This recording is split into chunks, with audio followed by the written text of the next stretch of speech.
Hiroshima ദിനം. ലോകം ഒരു കാലത്തും മറക്കാനിടയില്ലാത്ത കറുത്ത ദിനം. ലോകത്ത് ആദ്യമായി ഒരു യുദ്ധത്തിനിടയിൽ അണുബോംബ് പ്രയോഗിച്ച ദിവസം.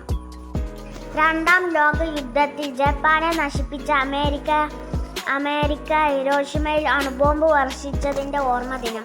1945 ഓഗസ്റ്റ് 6-നാണ് ലോകം ആ മഹാദുരന്തത്തിന് സാക്ഷിയായത്. ലിറ്റിൽ ബോയ് എന്ന അണുബോംബിൽ അക്ഷരാർത്ഥത്തിൽ ഹിരോഷിമ തകർന്നടിഞ്ഞു.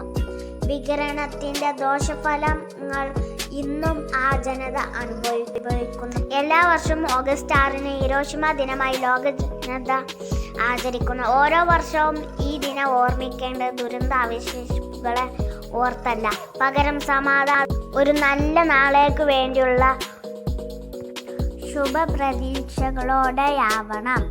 ഇന്ന് ഇന്ത്യ ഉൾപ്പെടെയുള്ള പല രാജ്യങ്ങളും ആണവായുധങ്ങൾ വികസിപ്പിച്ചെടുത്തു കഴിഞ്ഞു.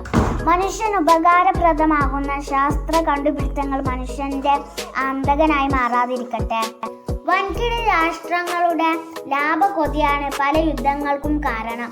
ഒരു യുദ്ധത്തിന്റെ വിജയവും പരാജയവും അടുത്ത യുദ്ധത്തിലേക്കുള്ള വിത്തുപാകലാണ്. യുദ്ധങ്ങളില്ലാത്ത സമാധാനവും സാഹോദര്യവും പുലരുന്ന ഒരു നല്ല നാളേക്ക് വേണ്ടി നമുക്കും കൈകോർക്കാം. നന്ദി.